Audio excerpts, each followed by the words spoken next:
Elle est cachée derrière la cour des communs. Elle est en bois, elle est verte ou bleu-vert, nous ne sommes pas toujours d'accord.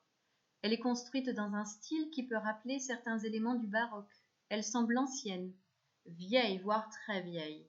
Elle pourrait parfois faire penser à une étable de montagne. C'est la laiterie.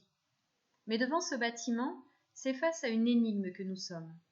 À quoi cette construction du parc culturel de Rentilly-Michel Chartier pouvait-elle bien servir? Plusieurs hypothèses s'offrent à nous. En voici une.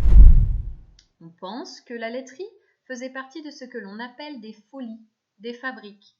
Ce sont des constructions d'inspiration diverses, la mythologie, la nature, les activités champêtres, qui avaient pour vocation d'embellir les jardins à l'anglaise et de ponctuer le parcours du promeneur qui allait ainsi de surprise en surprise. C'est à Henrietta Turette, qui fut propriétaire du domaine de Rentilly avec son mari Isaac au début du XIXe siècle, que l'on attribue cette idée de construction. Henrietta Turette aimait les jardins, et elle est à l'origine de la création du jardin à l'anglaise, au nord du domaine, devant l'entrée principale du château.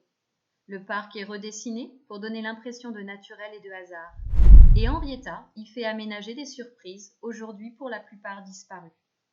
On pense qu'il y a eu une volière, un parc à daims, une mare pour des cygnes et donc une laiterie.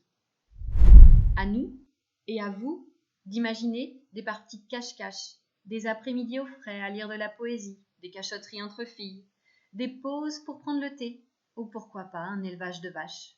Tout est possible.